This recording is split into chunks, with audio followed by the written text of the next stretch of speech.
BRB UK. Worse teeth, better accents.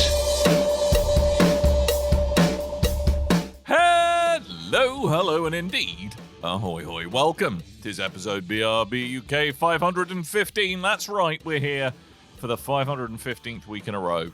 Can you believe it? No, neither can we, quite honestly. I'm Dan, I'm one of your hosts. Hello. Yes, exactly. It's not entirely true for most weeks, but we have done something for 515 episodes. Not all of us, in a combination of some of us and other people who are Scottish. You know, we've done 515 of these things. I'm rabbiting. There's Tim over there. He looks like, if you're watching on the video, looks like a PlayStation's vomited on him. Yep. Look at that. I'm all PlayStationed up for all our PlayStation news this week. Righty ho. And product placement and all that. Thanks, Tim. Yeah, fine. We didn't want to earn money off this anyway. It's all good. Coleman! Hi! We're wearing our belated Halloween costumes. Tim's come as Jim Ryan. Mm-hmm. I've come as Stone Coleman, and Dan. And I'm wearing one of James May's shirts. There you go. Oh. That's our belated Come as Halloween James May. efforts. Pretty good. Pretty good. I think there's worse people. There's probably scarier people. You would probably. Yeah, James May. Actually, did you have Halloween oiks locally? Oiks? Because in Slough, it's a little bit.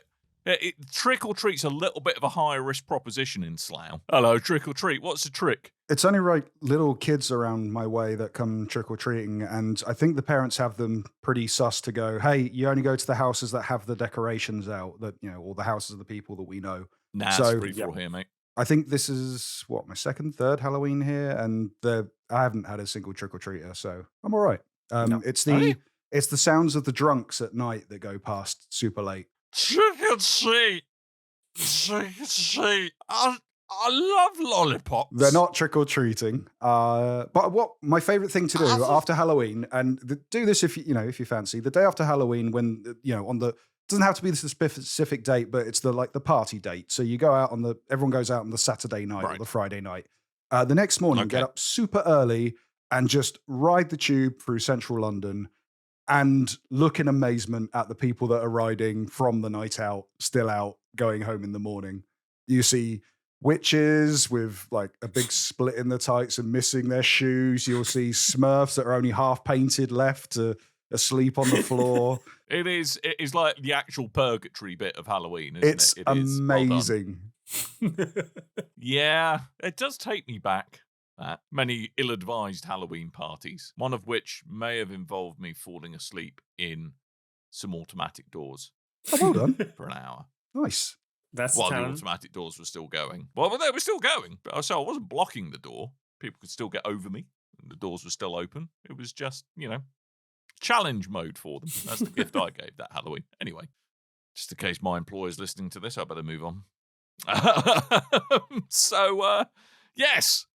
Chaps, games. I made a mistake again. Okay. Do you know what the mistake I made was? Listening to me? I listened to Coleman and I've got addicted. Okay. I don't know, addicted to Coleman and I've got addicted to something again. Okay. Yep. Marvel Snap. I've not even played it, so how are you getting addicted because of me? No. Is that Tim's fault? It was definitely me. Tim's I fault. just assumed it was Coleman. No, this Was is it Tim. your fault? Thanks, Tim. I'm happy for Coleman to get the blame for absolutely no reason, though. That's fine. No.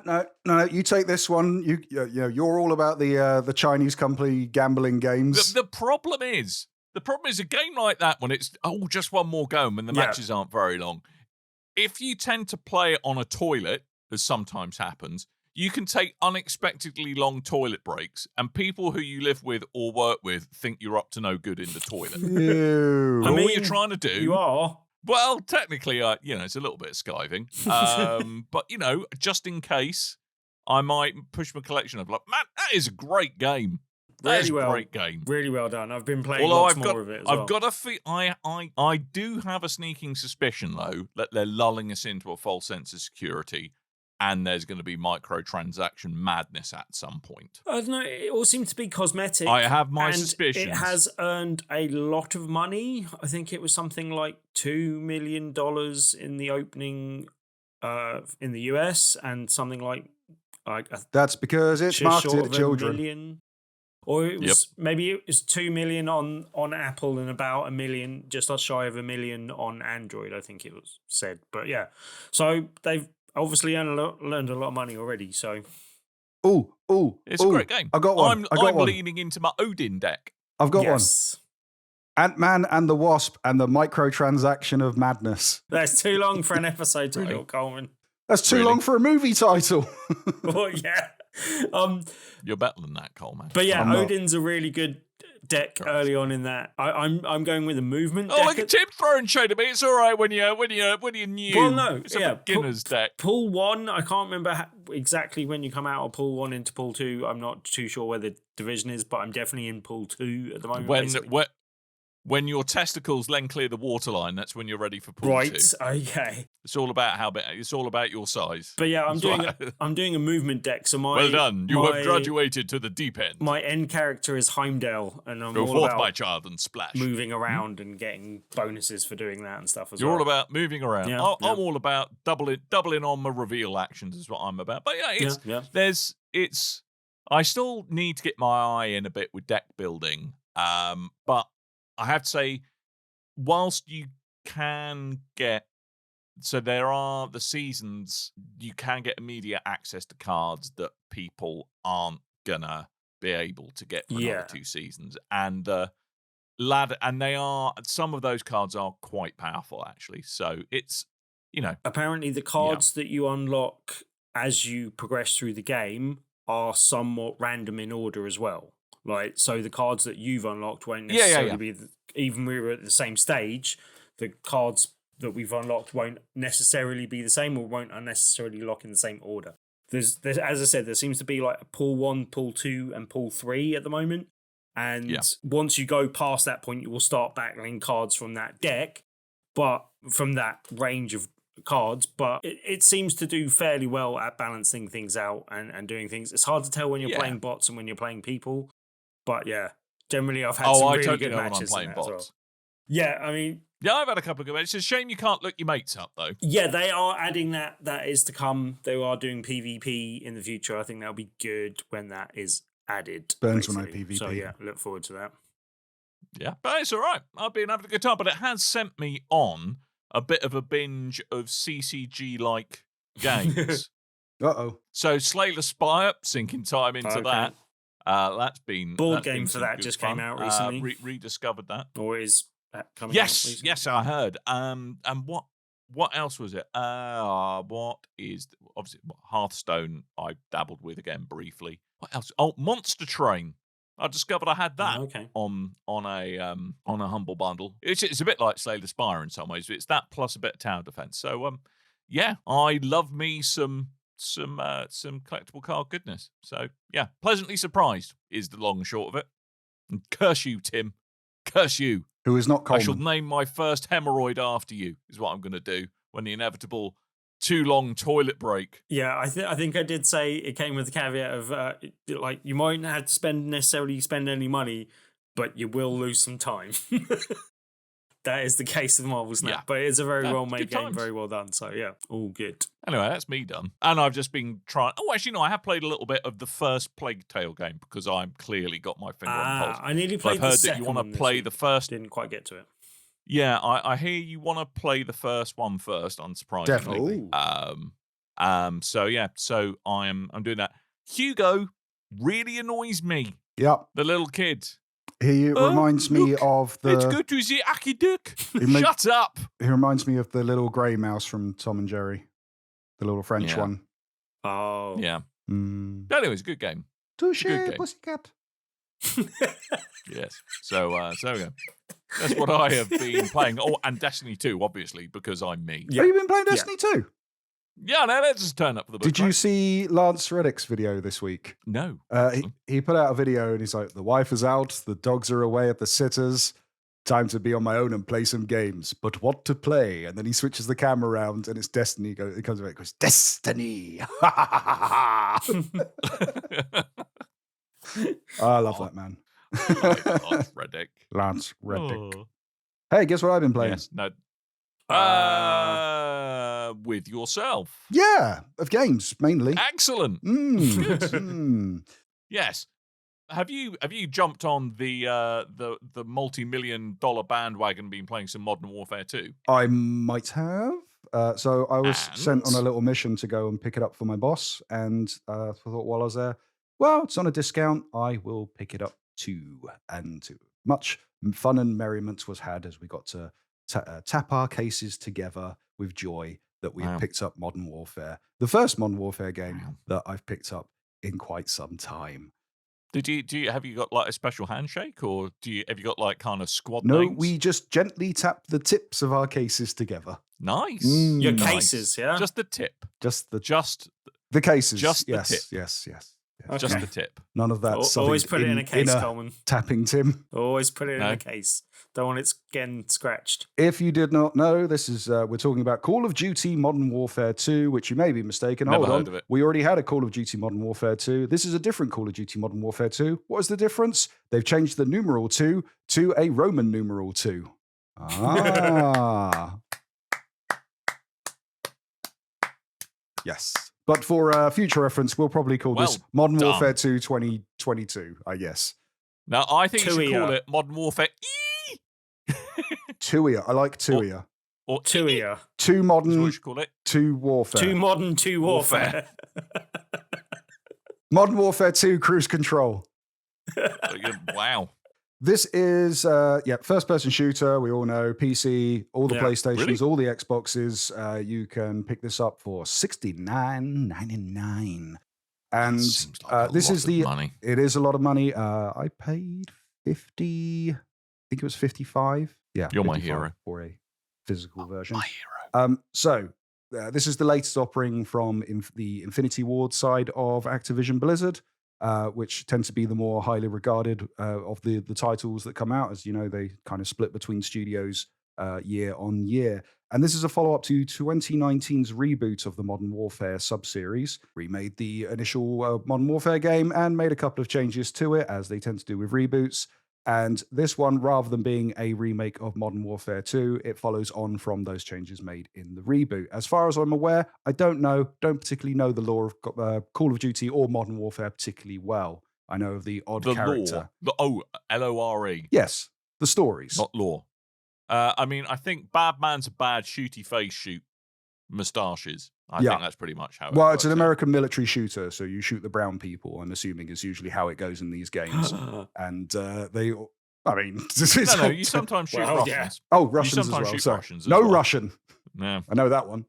Doesn't that seem so tame now? So this one moves on from the previous setting of the Middle East and moves over to Mexico, where you're fighting a drug cartel called... a different indigenous population to do things to. Yes. Brilliant. Well done, America. So you're fighting a drug cartel called Las Almas, who are working together with the Middle Eastern baddies from the previous game, where they've managed to steal some of the military's special missiles, and you're going... You're kind of...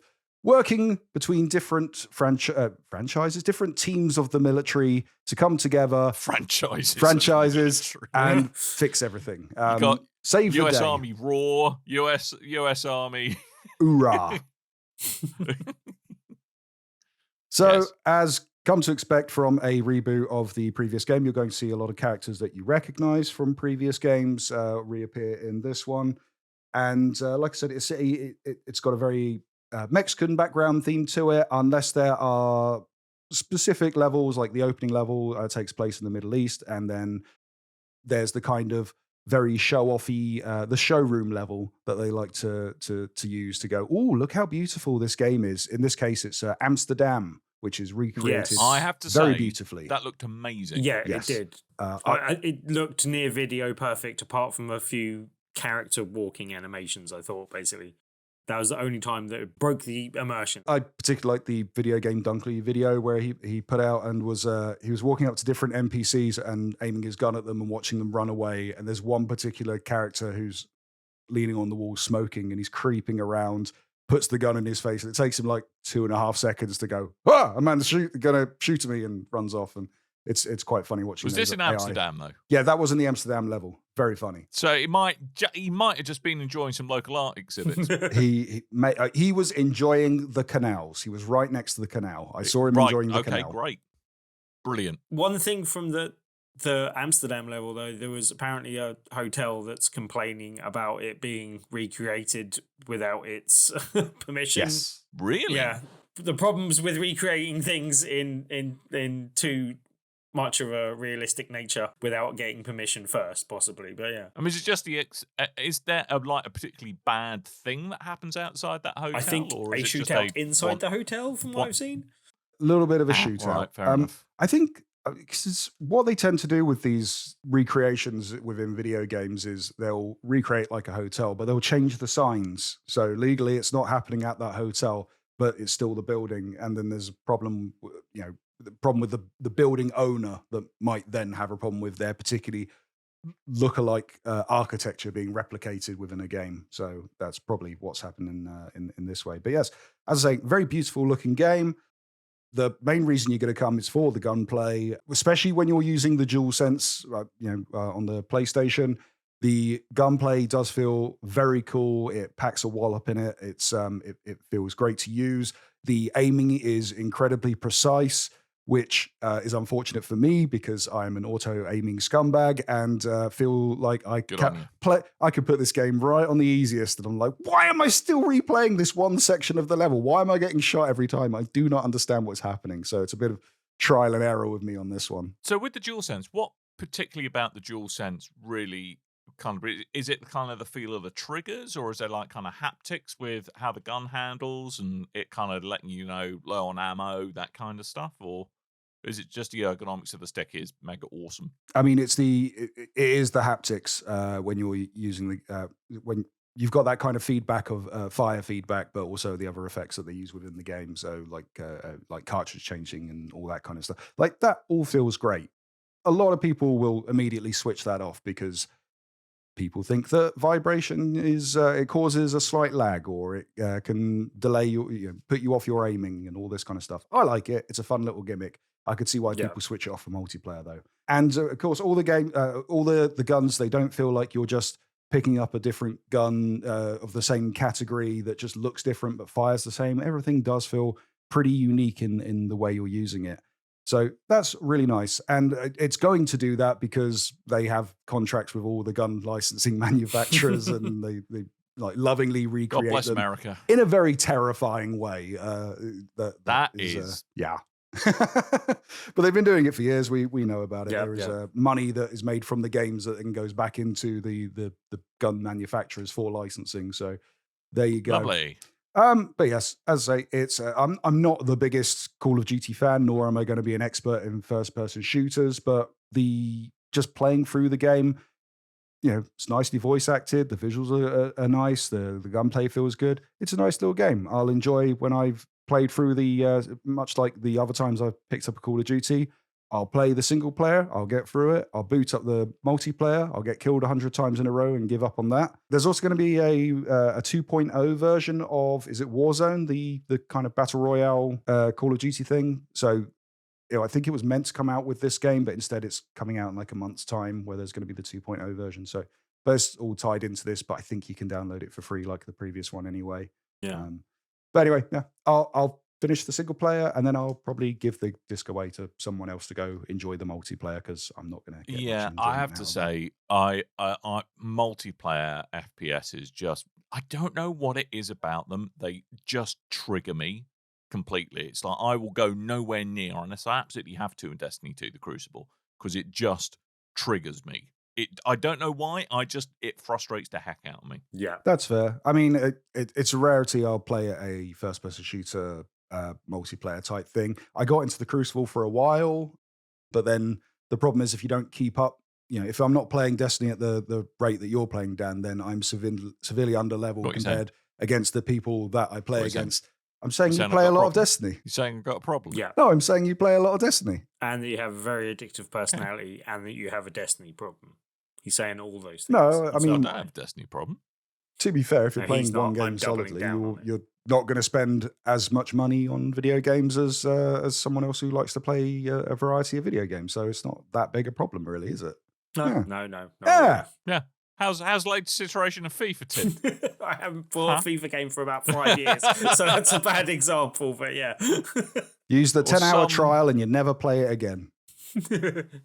Easy. It's probably all I need. But yes, Call of Duty Modern Warfare 2, you'll probably find some enjoyment out of it if you're a Call of Duty fan, I'm assuming. I've heard a lot of people complain about the single player and love the multiplayer. On the internet. Yeah, I don't know. I haven't really got the things to compare it to. The last time I played a Modern Warfare game, it was Call of Duty Modern Warfare 3, I think. I couldn't tell you what happened in it because I remember going all the way through it and getting to the end and returning it because it was a rental and going, I have retained nothing from that game. I remember none of the story elements or anything that happened. Mm-hmm. So was that the one where the nuke went off? Oh, no idea. In the back of a van or something. Couldn't tell you, Dan. He just said he didn't know, Dan. I mean, it's generic. Generic bad things happened that can only be solved with shooting people in the face. Sometimes throwing a knife in their heart. Sometimes. All right. It was an You mixing it experience. up. Wow. That many things are, Coleman. I like to check in Many every now things and then. are. Yes. So what else have you been playing there, mate? Oh, very quickly, I jumped on the Last Hero of see if I can get the correct pronunciation right. Nostalgaia. I have a question. Yes. Is the character customization as awesome as we've been led to believe? Yes. So I spoke about this before, played this at EGX and really, really enjoyed it. Came out recently, been playing it on Steam Deck. Steam Deck. Yeah, Steam Deck is the correct pronunciation of that. So yes, the idea of this game, this is another Souls-like, but unlike most Souls-likes, it is not ashamed of being a Souls-like and looks very much like a Dark Souls game. Right Down to medieval setting of said game. Right. So yes, third person, over the shoulder, action adventure, RPG, plays like Dark Souls, right down to going around, killing enemies, finding bonfires, saving game, leveling up, looking for bosses, beating bosses, carry on till end of game. Super hard bosses, that kind of thing. Whereas this changes is that the idea is this is a video game. It is set in a video game. It's kind of a fourth wall breaking type thing. The idea is the world of Nostalgaia is that the game is kind of corrupted, and it's because the world is dying because no one plays the game anymore. So you are a hero who is a stickman, and the reason they are a stickman is because the character creation screen has corrupted and all the elements are missing. So anything you pick, your character will be a stickman. You can depict different classes of stickman, so you can have more like a knight or a paladin. They'll have different weapons, but they will always be a stickman. The funny thing about that is the further you progress, you can unlock different weapons, you can unlock different armaments and things. That means you will then be wearing like knight's armor with bits of stickman appearing in between the joins. So that is quite funny to look at. Lovely. Yes. It's a very enjoyable game. It's not as hard as most of the Dark Souls games out there or Souls-like games out there because it's made to be a more achievable game, I think, clocking in at around 10 hours of gameplay. Also, it's got this whole thing of there's loads of video game references in there because it is a video game and it's a video game. So you can stumble across treasures that could be like a ring next to a pair of red boots. What could that mean? And all these kind of references to video games are actually incredibly amusing. And it's not like where it's been used for kind of reliance of nostalgia in previous, in other video games that I've seen where they just go, look at the thing, you know what that is. Star Wars Rogue One, you know what that is. But that means you'll like this thing automatically. It's not kind of done for that and done more in a comedy sense, which I enjoy. Good. The big kind of thing about this game is the world is very pixelated and everyone's annoyed about it because they know that the world is ending because no one's playing the game. So everything pixelated. And all the kind of NPCs and the narrator that is narrating the game as you're playing, they're not happy that you're the hero because you're the stick figure character. So they're openly mocking you as you're playing the game. The more you play the game, the more you progress and begin to save the world, you will start to notice changes within the world and that the pixelized characters and locations and things, they will go from 2D pixely kind of assets and then start to become full-formed textured 3D assets around you as it builds up as you go along in the game. So that stuff's very amusing to watch. But yeah, I really enjoy it. And it's not a pricey game as well. It clocks in at £19.99, available for PC, Xbox Series X, S, and Xbox One. I don't think it's verified for Steam Deck, but it plays very well on the Steam Deck. That was going to be my next question. So yes, if you're interested, that is the Last Hero of Nostalgaia. Nostalgaia. I That's recommend it. very annoying. Sounds like a good video game for Yeah. video gamers. So if you like video games, you will like video games. That's right. You heard that here first this evening, right here. If you like Souls-likes, or if you've tried a Souls-like ever and you like the idea of it, maybe you aren't as good at it, I think there's something here for you. No, that might be me because I'm terrible at Souls-likes. Anything that requires reflexes, basically, I'm terrible at. I've come to realise. So 'cause you're old, multiplayer shooters and Souls-likes. Yeah, pretty much. Yeah. Pretty much. I think you might Maybe get a that's kick out why of I'm this so one, Tim. angry. Yeah. I'm kind of hoping it might come to one of the services I'm subscribed to now. Which services do you subscribe to? Game Pass or PlayStation Plus Extra. Oh, I was really hoping you're going to go off piece there, but never mind. Well, it won't come to PlayStation Plus Extra because it's on Xbox. Okay. Well, yeah. Hopefully Yeah. Game Pass at some Hopefully point, Game maybe. Pass down the line. Yeah. There we go. Oh, talking of Game Pass, though, it looks like Vampire Survivors definitely is making its way. I know we Yes. talked about Vampire Survivors last time, but that's definitely making its way to the console. They so did confirm that. keep your beady little eyes out for that, and you will have all of the fun. Also, console Game Pass is going to launch on Game Pass. Yes. Mm, Yes. yeah. So Console Game cheers for talking me into buying that, Dan. That's all right. The Anytime. whole Didn't I buy it? £3.74 I could have Hey, look, spent you're on welcome. something else.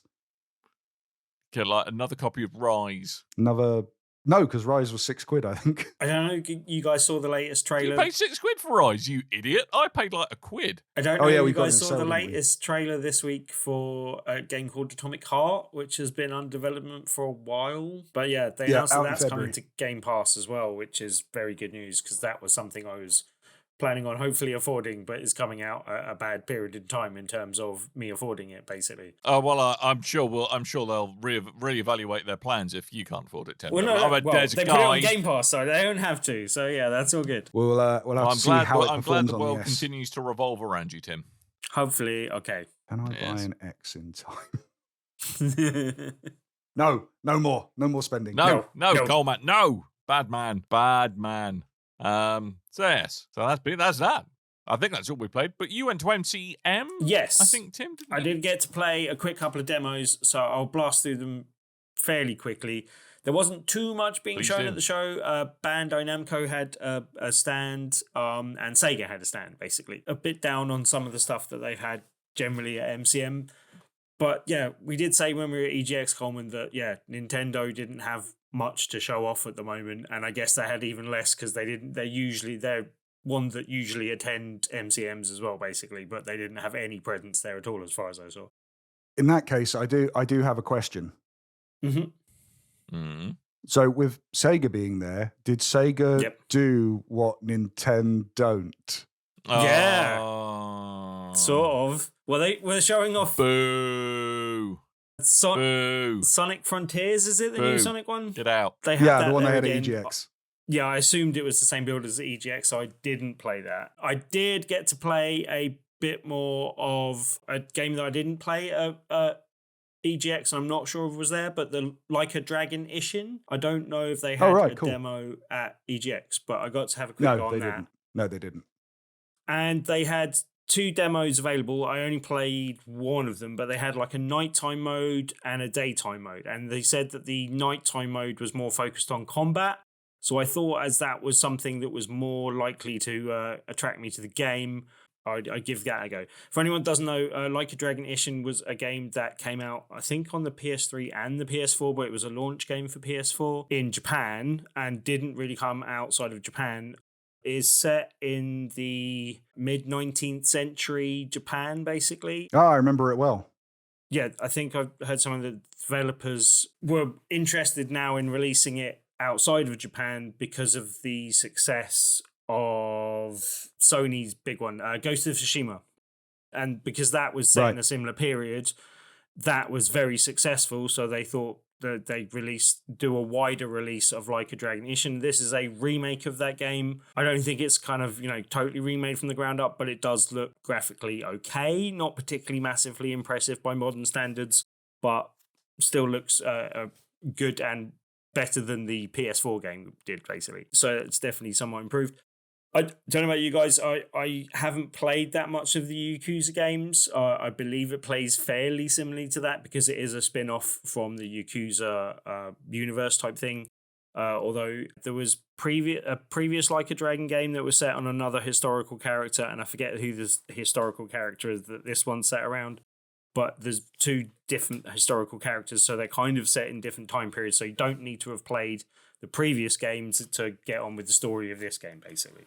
So it's a kind of a standalone thing, although it might be referential to some stuff that happened in the other game. It's meant to be standalone. The idea is it's using the same characters from other games, but from other Yakuza games, or now Like a Dragon games, they've been renamed. But it's using those characters that are recast as different characters within this game. So it's not a prequel to Like a Dragon or Yakuza, but it's kind of mashed up in that universe in somehow. We had Ed on the show a little while back when they were doing all the announcements, and he went through in quite vivid detail on how to how it all works. I still get them a little bit confused though. But yeah, this is I haven't tried either of the previous game, or I hadn't tried this one before, and I'm not massively that familiar with some of the Yakuza stuff. I have played a couple here and there, but yeah, like the combat in this was actually really good and engaging. I really quite got on with it. Like there's a whole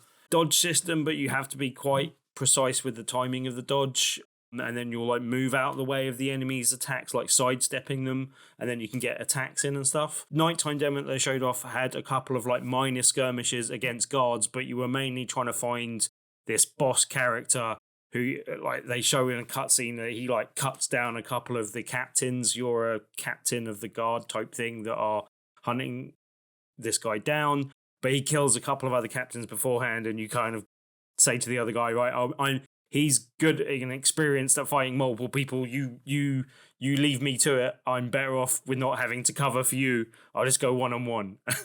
And then probably got my ass kicked a couple of times until I got a slight deeper into the kind of the system. And basically they had a thing where you could pull the trigger and do a directional pad to kind of kick off one of your powers. But some of them were really effective, and really it's only when I got good use of those that I started doing well in the battle.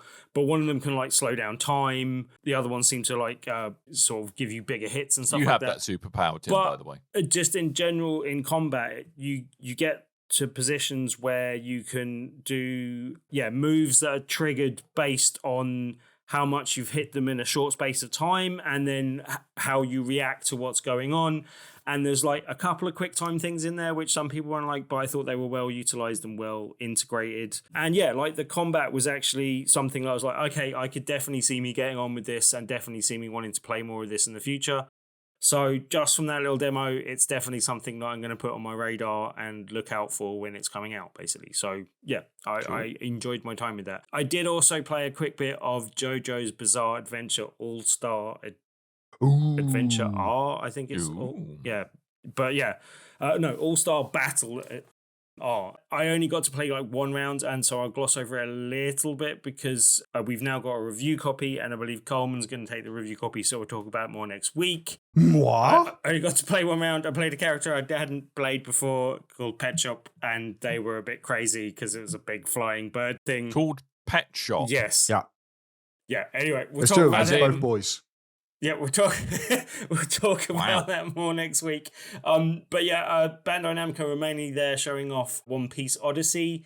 That's not really my game, so I just had a quick look at JoJo because I haven't played that before. But yeah, as I said, we'll talk about that more next week. And yeah, there was a couple of Dragon Ball games there, but I don't massively go. I think they were all things that were already released. So I had a quick look at JoJo's and didn't quite get time to make it back to check out One Piece Odyssey. But as I said, we'll talk more JoJo's next week. I'm just watching a video of JoJo's. It is insane. Yes. Yeah. It is a very insane one-on-one beat-em-up type Street Fighter Mortal Kombat type mold, or Tekken if you want to go more Bandai Namco friendly. It's one that I quite like. I like the previous games. I know you like your fighting games as well, Coleman, so I thought this would be a good one for you to take the review code for as well. So yeah, introduce you to the world of JoJo. I have no reflexes. Yeah, I have a quick question. Do I need to have seen any of JoJo's Bizarre Adventure? Because I didn't know until the first time this game came out that it was actually an anime.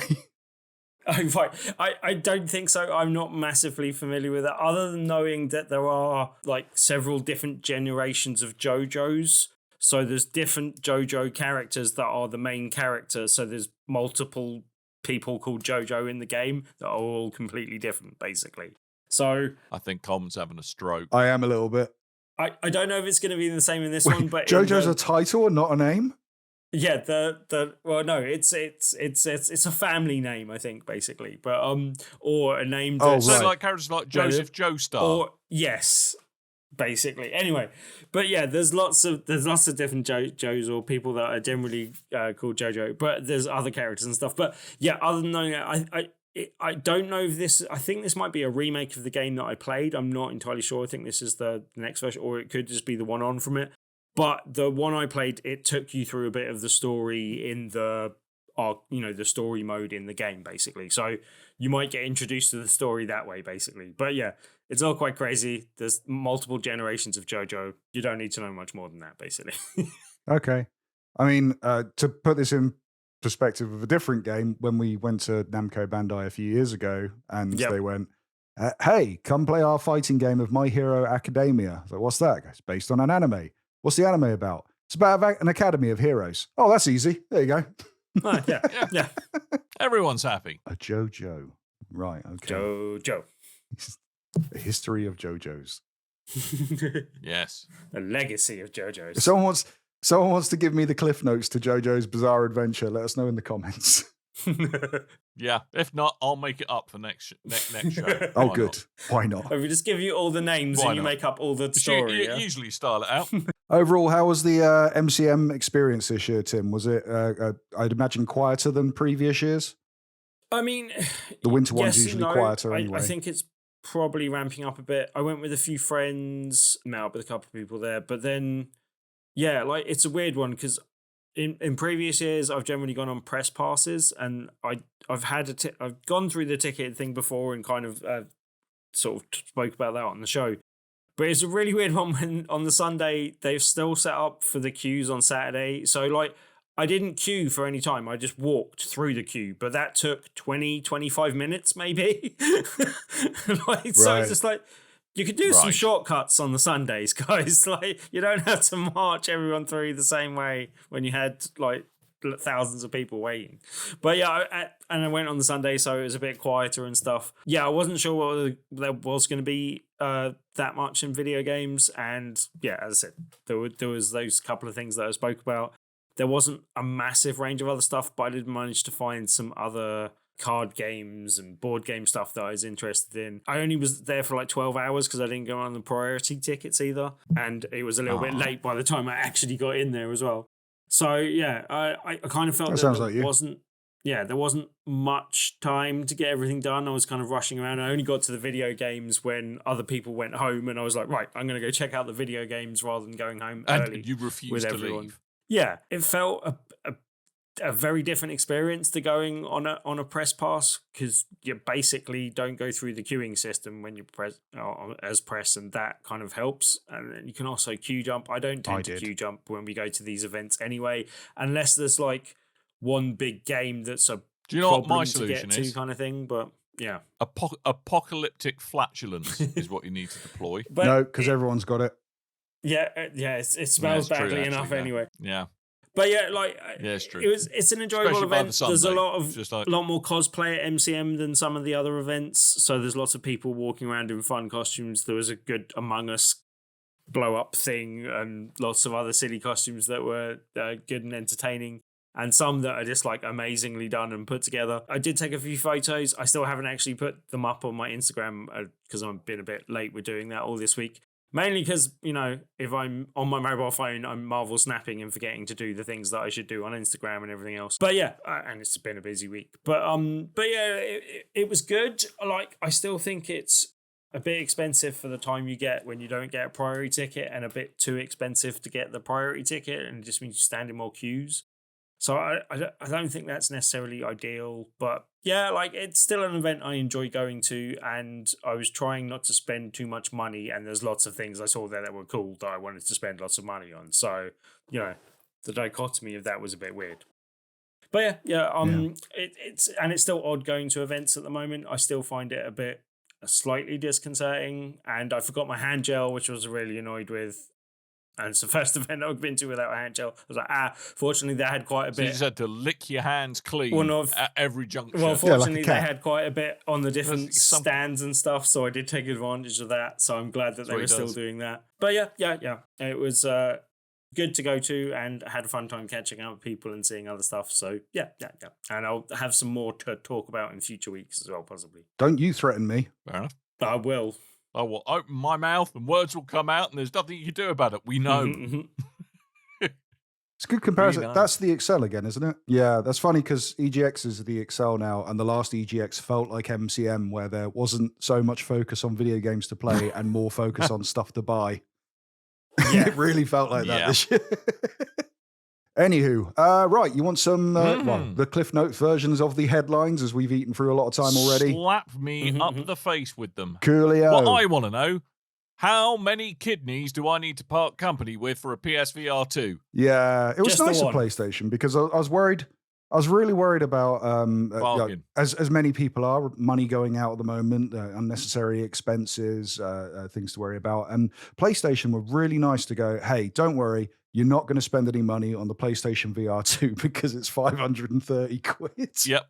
We've priced you all out from it. It's fine. I get it. It's a fair price when you take into account how much the PlayStation VR cost, inflation, all that kind of stuff. But it still seems like at this point in time, it still seems like a lot of money to be spending during the time of a global financial crisis, and also while we're on the bridge of but it's not just housing crash and marketing crash. It's not just the difference in inflation.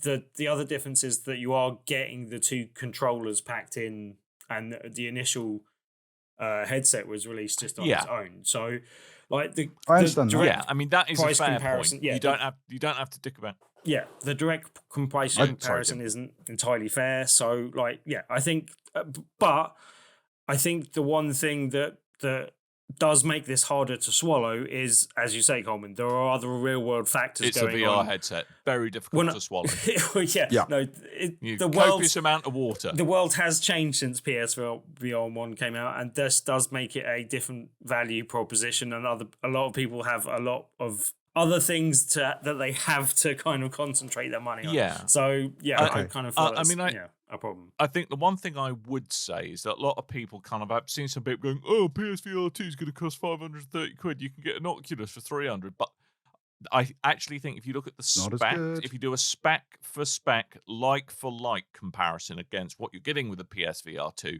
which has, proper inside-out tracking. Yeah. Yes, I know the Quest has that, but the quality of the screens in the PSVR 2 and the eye tracking and all that extra stuff.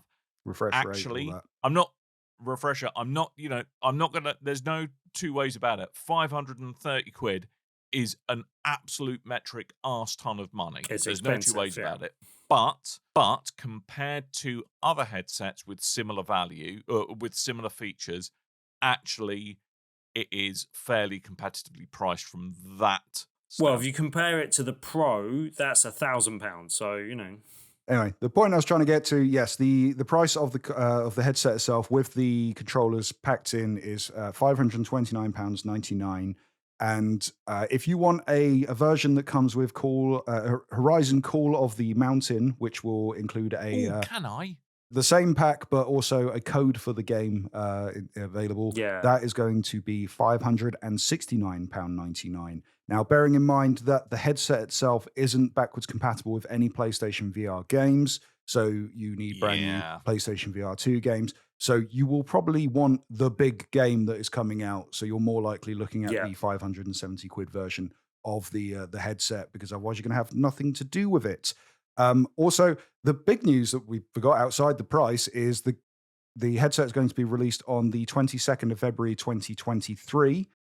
Although you'll be able to make pre-orders on the 15th of November directly through PlayStation directly, which I think if you go to the site now on the PlayStation blog, it will give you a link to pre-register your interest in registering for a pre-order for buying the console. And this is all apparently... Join a queue for the queue. Yeah, this is all apparently so it can tie into your PlayStation account and that they can limit how many are going out to each person to avoid scalping, which, totally makes sense to do that. Really good. It's the first time I've seen... convoluted system again. But it's the first time I've seen anyone actually take steps to counter scalpers. And we did criticize both Sony and Microsoft for not doing this on the last console launch. So, I have to commend them for actually doing something to combat that, because that's good. PlayStation did this. PlayStation did this before with the PlayStation 5. They tried to limit pre-orders made directly through them the first time round, and also the second time they had stock available. The problem they have is that they don't seem to get much stock available to them directly without shipping out to previously made business arrangements. So it goes to stores. Stores invent queuing systems. They get hacked. They have problems of their own. That's the big problem. But PlayStation have tried to circumvent this previously. Also available will be on the same day as the headset. I keep saying console. The headset's release will be a special charging dock. Works basically the same as the official PlayStation DualSense charging dock, where it takes a separate power supply from the console, and you can charge the whole headset through that and the controllers directly without having to use any ports up on your console, and it has its own power supply and stuff. So that's nice. And then also alongside the headset, we've got announcements of new games coming to the PSVR 2, which include the Dark Pictures Switchback VR, Crossfire Sierra Squad, Cities VR Enhanced Edition, Cosmos High, Hello Neighbor Search and Rescue, Jurassic World Aftermath Collection, Pistol Whip VR, Zenith The Last City, After the Fall, and Tentacular? Tentacular. Thank you. Is that the one where you're a squid and you're destroying a city by lobbing stuff at it? That sounds right. That looks fun. So that looks fun times. This comes to my second reason why I don't think I'll get one on launch. It's not just the why won't you get one on launch, Coleman? I mean, because there are financing options and stuff if you really want one, but I never recommend if you really want to destroy your credit score at the same time. Never really want to go down those routes. But the thing is that with the PlayStation VR 2, when it launches, the big games that are going to come out are the Horizon game, which I don't know how long that game's going to be. It might be a short VR experience in comparison to some VR games out there. And also the Walking Dead Chapter 2, Saints and Sinners Chapter 2, which is, again, a game that I'm really excited to play. The majority of all the other games are re-releases of games that have come out for other systems. Like, for instance, when I saw a Jurassic World game, I got very excited, looked it up. It's a mobile VR game that came out when just before Fallen Kingdom came out, and doesn't look that technically impressive because it was made for mobile phones. So that's the problem here. There's nothing that is... Still not sure about that one, but Yeah, I can imagine. But also, they've remade it to not need VR as well. You can play this on Switch if you really want to play it for a cheaper price. The big thing here is a lot of the games coming out are remakes are slight remakes, or they're just ports from other systems. So there's nothing to make me want to jump on there. It's not like when they went, hey, here's Half-Life Alyx. If they released that for PSVR day one, I might consider, but I don't think there's anything there to sell me on the system straight away. Do you know what I do? I just strap a Steam Deck to each eye. That's how I play Half-Life Alyx VR. That's what I do. I think it shows that they weren't that confident in what they were saying here, because they didn't make it a presentation, like a state of play type thing. The fact that it was just a blog post release does kind of hint at the fact that maybe showing that this isn't the strongest showing. I'm hoping they've got some big other titles to announce between now and when that's coming out. The only thing I'll say is the Dark Picture Switchback was a real nice surprise, because I didn't think that Supermassive Games, I think it's Supermassive Game, that I didn't think they were making VR games. It's a spiritual successor to Rush of Blood, which Until Dawn Rush of Blood, and that was a really well-made game, so I'm really glad that that's actually coming out. Yeah. And then Crossfire Sierra Squad I hadn't heard of before. That looks quite impressive. A bit like a Call of Duty style game in VR. not normally my thing, but it did look quite impressive and quite good fun. And there's some tarting up of No Man's Sky happening as well, isn't there? Yeah, that's going to be the update available day one. So if you already have No Man's Sky on the PS5, then you'll be able to do that. I've heard conflicting things, because I remember I got excited for them to release it for the original PSVR, tried it out, and went, yeah, this is quite impressive, but I couldn't sit and play this for ages with the screen dooring effect on the headset and all this kind of stuff. I mean, I played it on the Quest 2 by Steam Link, and it was okay. Yeah. It felt like a tech demo, to be honest with you. Yeah, I've heard some people say it works really well if you're using like the whatever the Vive Pro like super model is, then that's amazing. But that's thousands of pounds worth of investment to play a different mode on No Man's Sky. Stretching the word investment once again. I mean, I don't know. You could be a doctor developing, an engineer developing medical tools for VR, and you need that specific headset. And you thought while you're there, you'll just play a bit of No Man's Sky, Dan. Look, in a brief moment of time when I was self-employed, okay, as a data scientist, I may have used the fact that technically I could train AI ML models on a GPU as a reason to tax deduct a graphics card. I will admit that quite freely. I did use it for work, but I also used it for lots of other things. No, I was self-employed. It was a company asset. It's fine. The one piece of good news on PSVR 2 this week was that we did get an announcement of a game that I am excited to play, which is End Dream's Ghostbusters game was announced, and they gave that a title, and that's coming to PSVR 2. So yeah, that could be good. Cool. Right, moving on. If you remember, a few weeks ago, there was an announcement of a brand new Marvel game coming from EA. And that is an Iron Man game, which I'm very excited to hear about. Hoping that's a big kind of single player, exciting in the scope vein of like a Batman or a Spider-Man type game. Would be very excited to see that.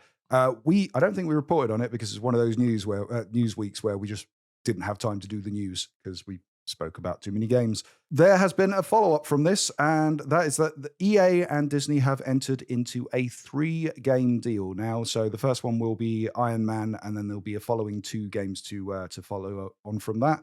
Iron Man 2 and Iron Man 3. Yes. So this was announced during the quarter 2 2023 earnings call, reported on by Bloomberg. And the reason I wanted to talk about this, because I thought very interestingly, a little tidbit thrown out there is that the arrangement was made because Disney were impressed by the success of the previous deal that they made for their Star Wars titles. I mean, which makes me think, how much money did that microtransaction laden mobile game make? Because it could not have been Battlefront. No. I don't know. Like they had right. I think there's a possibility that they could, like, because there was rumors that the deal ended early and that Disney got out of the deal with EA early because they were disappointed with Battlefront. But then they had like 3 games that kind of hit. Like Squadrons did okay considering it was like a VR game and it was going to be a bit niche anyway. And then Fallen Order came out and was really well received. And then obviously Galaxy. Was it Star Galaxy of Hope? Was it the mobile one? But that eventually how made many a lot hours of money did you sink really into well. this game and you can't remember the name of it? Can't remember the name. You played that game like it Dan plays Destiny. Yeah, well, Gamey McGamerson.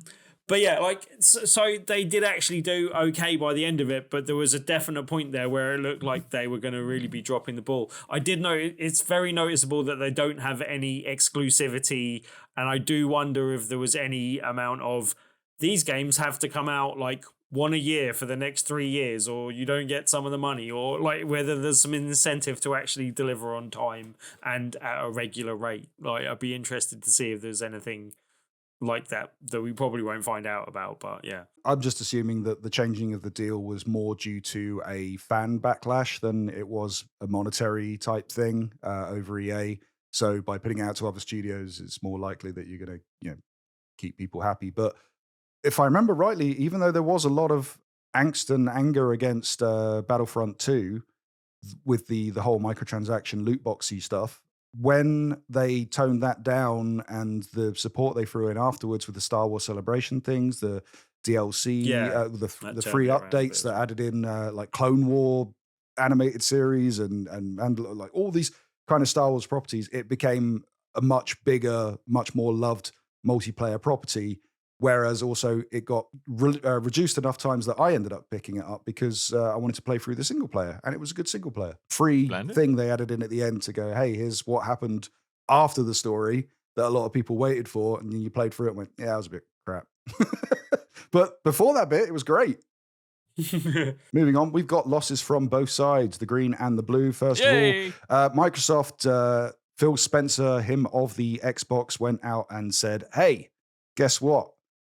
And this is an unusual thing. What? When consoles sell, especially when the current generation of consoles that get released, they tend to sell them at a loss. It keeps the price down, makes it more appealing for people to pick it up. And then once you've got your new shiny console, they make the money more on the software, extra hardware like controllers, cameras, whatever they're selling alongside it's all about that. your attach rate.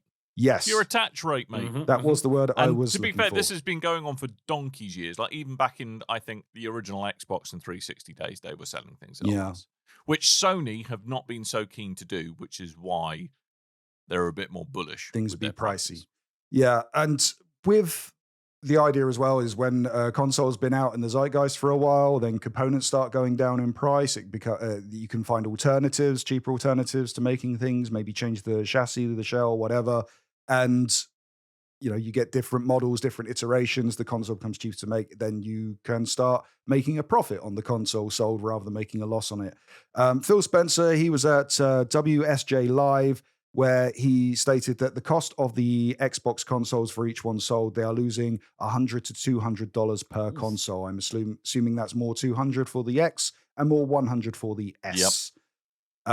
And then they are making money on additional things, as I said, like headsets, games, controllers, subscription services, like Game Pass. So yeah, it's interesting to see because we know that there's usually a loss on consoles, on hardware in general. We don't usually know to what extent how much that is. So it's cool that Phil Spencer came up and said that. And then on the other side of the spectrum, we're losing, PlayStation are losing out because Sony have lost nearly 2 million PlayStation Plus subscribers since the revamp of PlayStation Plus back in June, I think it was. I mean, to be fair, they slightly bungled that whole thing, to be honest with you. I think their timing wasn't great, admittedly, with the kind of the financial situation around the globe at the moment, but I kind of really feel like they pulled their punches a bit. And I think we talked about this at the time, where actually they were so determined not to undercut the selling of their first-party titles at ticket price that they were just like, nope, we're not going to put anything first-party on. We don't need to. And I think that's why it probably hasn't succeeded, because it's a little bit half-assed, to be honest. But I think, the 2 million, they've got close to 50 million, so it's not like a massive... It's a significant number of people, but it's not like a massive percentage of their audience, and they're probably still earning more money than they were prior to launching this, because of the 45 million people that were left... They're paying, a lot of them will be paying more money. Okay, there's more costs involved because they've got to include some games in that and pay developers on the back end. But you would hope that there'd actually be, and anytime that there's a subscription increase, even when it's like offering more things, you are going to wake up some people to the value proposition of, hang on, do I need this tool? And they will reevaluate their position at that time. And so you will tend to lose subscribers. So I think this could be a temporary dip. As we said, like the world's a funny place at the moment, and people are having to make hard decisions when it comes to finances. So that's going to have played its part as well. But yeah, I think slightly unfortunate timing with the release of this. I think it might have benefited them if they'd done this earlier, and they might have lost less people as a result. But you could still imagine they're earning more money from the people that are remaining than they would have had previously. So, yeah. I think they would have expected this, possibly. Unless they're like me, where they were offered a discounted rate to upgrade until the end of December, at which point I will then drop mine down to a basic, or even maybe evaluate whether I need PlayStation Plus for a while. We'll see. Going forward. I think I'm in a similar. Money's going up. I renewed last month and paid £90 for the year, so I guess I'm stuck now. Ooh, right, someone's earning. Well, I didn't really want to, but hey. And is that why you're now covered in PlayStation stuff to really kind of fly? So, right, I'm going to try and get as much value as I can out. Brilliant. Of this. I will pimp my body out to Sony in case it gets me a discount. Just to kind of add on to the end of this as well. So all this news comes from PlayStation's. He's very gentle. This all comes from Sony's financial report that was published this week. They do have 45.4 million subscribers of PlayStation Plus still in tow. And also, they've said as a response to the drop in subscribers that they're going to work on ramping up the adoption of PlayStation 5 hardware in response to this. So more people using the hardware, more likely to use the subscription. They've said that in quite a terrifying way. We shall encourage adoption of it. Buy a PlayStation. Basically, ramp up the hardware manufacturing so people are actually able to buy one. Although I did see some in stores the other day, so that was interesting. Yeah, and the stock tracking, you can actually now. There's more green things to click on than there ever used to be. That alarm goes off too much, and then I realize, I had a stock tracker. I need to turn that off. Anyway, we probably ought to think about wrapping the show up. Yes, we're going please. Fairly long. Shirts and other things are all marvelous things you can put on or about your body, or even just look at. Sometimes you just look at them wistfully in your cupboard. If those kind of things appeal to you and you want things that may have at least one of our faces on, then you should go to tpublic.com/stores. Make it seem like they've got a choice of face. Well, look, my face is on a shirt. If you want your faces on a shirt, chaps. Actually, let's do that. Team Tim, Team Dan, Team Coleman. Well, Team Stoke Coleman. There's one with all three of our faces on in comic bleezy fashion, but yeah. No, I want them to choose a side. Okay. I want them to choose a side.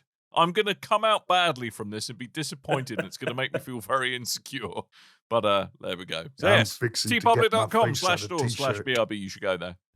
Good. Tim? Tuesday. Tell us about Tuesday. Tuesday is a Tuesday, and this Tuesday we have a different feature game. Anyone that doesn't know, each and every Tuesday we do an event called Tabletop Tuesday in the loading bar in Stoke, Newington. No. We have a different feature game every week. Where? If you play that feature game that evening, you have a chance of winning a copy of the game at the end of the evening. This week's game is one that we've had before, but I'm having it returning because we didn't have it at the bar available anymore, and it's a really good one to teach people. It's a really easy game to pick up and play. It's called OK Play. It is basically Connect 4 without a board, but you've got to get 5 in a row, and you can play with up to 4 players. It's really good for the bar. It's got plastic pieces and nice plastic tiles. Not a lot like Connect 4. Well, a bit. You got to get 5 in a row rather than 4 in a row. And it doesn't have like a board that you slot things into. You just play it in front of you, and it's got squares rather than circles. But yeah, it's a really good game. As I said, it's really easy to teach. I've just practically taught you it there. So yeah, if you come along this Tuesday, you can win a copy of the game just by playing it on the evening. And we have many other games available to play there as well. We had our Halloween special, and we have Unmatched was a really good game last week. That is available to play from now on. Many other games there, and you can win it just by playing it on the evening. So come join us on Tuesday, I'm going to say 8th of November. And yeah, you can win a game by playing it. At the loading bar in Stoke. While Tim is off playing board games at loading bar, I will be playing my copy of God of War Ragnarok. Really? A day early? Possibly. Ooh. Cracked onto something? Ooh. Oh. Very good. I'm so looking forward to that game. Despite the advert they put on YouTube. I liked that. I thought it was funny, but hey. But all the reviews came out today for God of War, and most of them are all 10 out of 10s. They all look very good. So, yeah. Yeah, we'll be talking about that next week, super I'm hyped for that sure. Yes, right. indeed. I've just noticed, Tim, you asked us to talk about Extra Life and you didn't put it on the agenda. I've got it up in front of me, so... Do the Extra Life. Okay. Anyone doesn't know, Extra Life is this weekend. We encourage anyone to go along and support it. The named game day is November the 5th, so this Saturday. You can do events in and around that as well. A previous friend of the site and friend of the show, Diamed, is doing his stuff, so I'll be retweeting some stuff when he goes up. I already retweeted some of his links the other day. I don't think any of us are doing it this year, but so go support him if you can. Sadly not. Or support someone else. Only just found various other places that are doing it this year. I believe Kind of Funny are one of the ones that are doing it. Giant Bomb normally do. I'm not sure they're doing it, but they usually do. So yeah, go and support someone that's doing it, or do some streaming yourself. You can raise money for the Children's Miracle Network in America, and they all donate all that money to children's hospitals across America. And you can pick which one you're actually going to. I believe there's usually ones in Canada and outside America if for some reason you're worried about where you're saving the lives of children. But if you can go join into that, that is a great thing to join in with, because it's something we've supported for a few years. As I said, it's a bit of a shame none of us are doing it this year. Life gets in the way a little bit. Yeah, go and support someone that is. If you can't do it yourself, or can't stream yourself and raise money, then please support someone else that is. We know money's tight at the moment, so if you can't donate some money yourself, maybe just help retweet and get the message out there, and then hopefully we can find more people that can donate, please. So yeah, do any whatever help you can. in any way, shape, or form is welcome. Also, not to be outdone in charity, Geek Out for Josh. They also very, very, unfortunately, very close to Extra Life are doing their own thing. It's going to be Charity Streaming Week from the 7th of November to the 13th. So that is raising money for Gosh. If you don't know Gosh, that is the Great Ormond Street Hospital. They do brilliant work in helping children with their very nasty, unfortunate illnesses. And they're just great. They are brilliant. I've worked with them in the past on stuff before, and they're really nice people over there, I can tell you from experience. So, and Tim has been championing that. Well, I mean, we've all been championing them, but Tim's taken the front run on this one for Geek Out for Gosh, their whole gaming charity setup. And for Streaming Week, you'll be able to follow your favorite streamer online, donate to their fundraiser, and you'll also be able to find out who it is that is streaming as part of the event by following @StreamForGosh on Twitter. And then you'll be able to get updates from each streamer's fundraising page if you wish on Tiltify.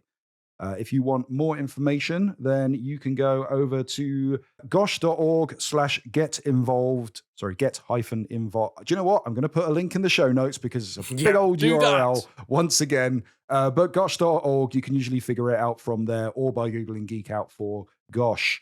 But yes, as said before, all the links to Extra Life, to Geek Out for Gosh, anything that we're talking about in particular, I usually put them in the show notes. Anything that's going to be helpful to you. And if you're I forget this one as well, if you're an Apple podcast user, I link any sources to the news that we're talking about in the chapters as well. So that's wow. For you. I think that's just an iOS feature. You're my hero, Coleman. You're my hero. Yes. Tim is not all heroes wear pants. Tim is typing Extra Life in Tabletop Tuesday, so that's handy. No, well, Thanks, it's not, Tim. is it? But yeah. Thanks, Tim. You're my favorite, Tim.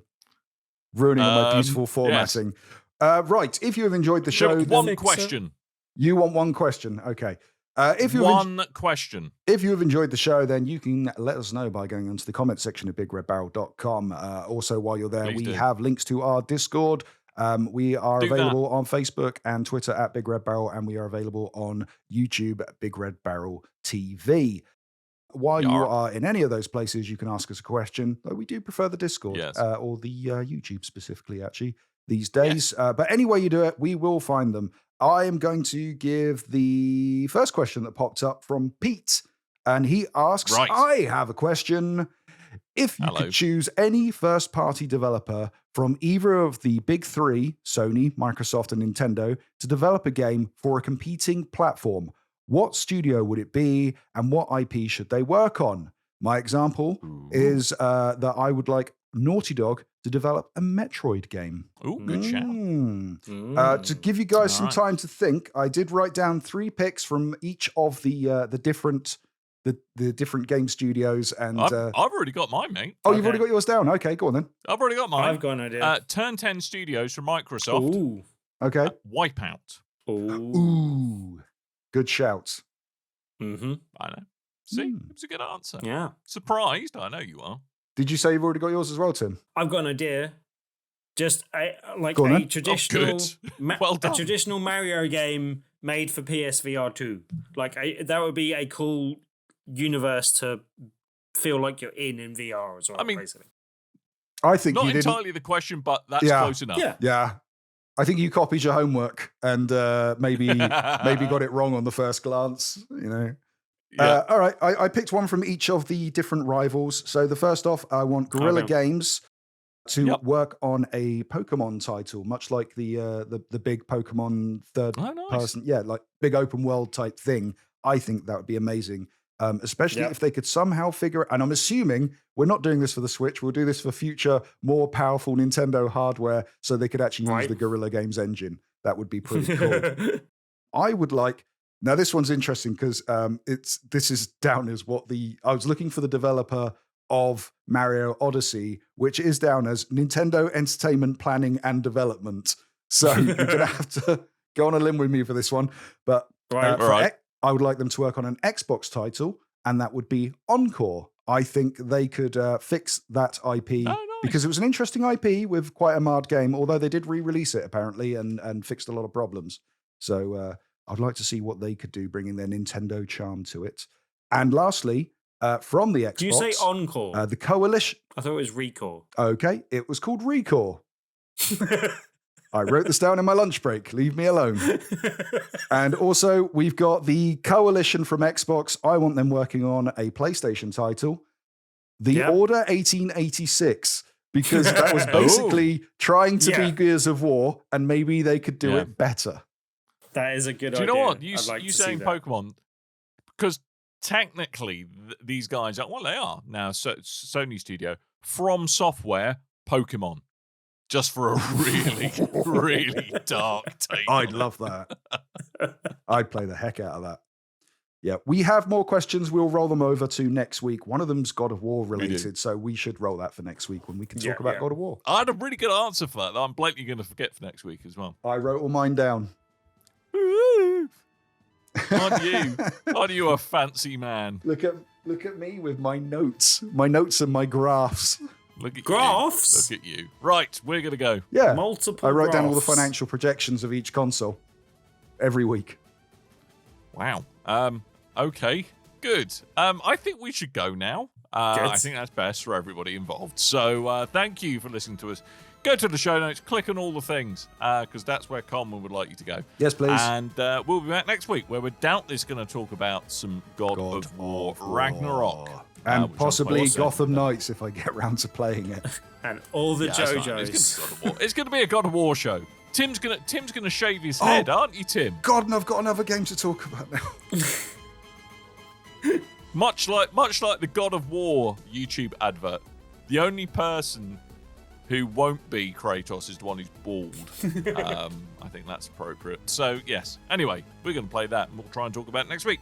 We're going to go. Thank you for listening. Thank you for downloading us. All that's really left is for me to remind you that I have been Dan. I might have been Tim. And I have been Coleman. Coleman. I've been Coleman. That was chaotic. That's the most chaotic thing. How chaotic of me. For a long while. I have been John Travolta in a terrible advert. Yep. I mean, you look kind of similar. How chaotic. Kind of got the same look. I noticed. I'm not happy. How do you think he feels? Sorry, Coleman. I mean, we... Sorry. I was going to say a joke that I'm not going to now. Right, we're going to go before this gets any worse. Thank you ever so much for downloading us. And until next time, dear listeners, toodle bye.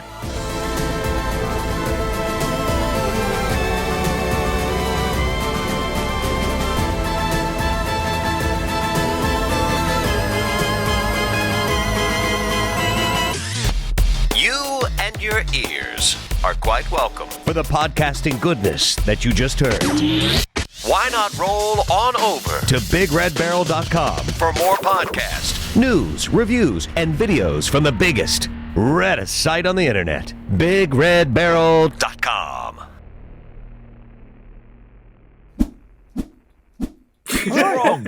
I will check it out. It's £3. You're just all right. I'm London flipping boy. buying All you it. need Shut to do up. is buy He's one allowed less to mocha be wrong. chocolate, Don't half bully him. calf. I am, and I'm gonna carry on bullying him until he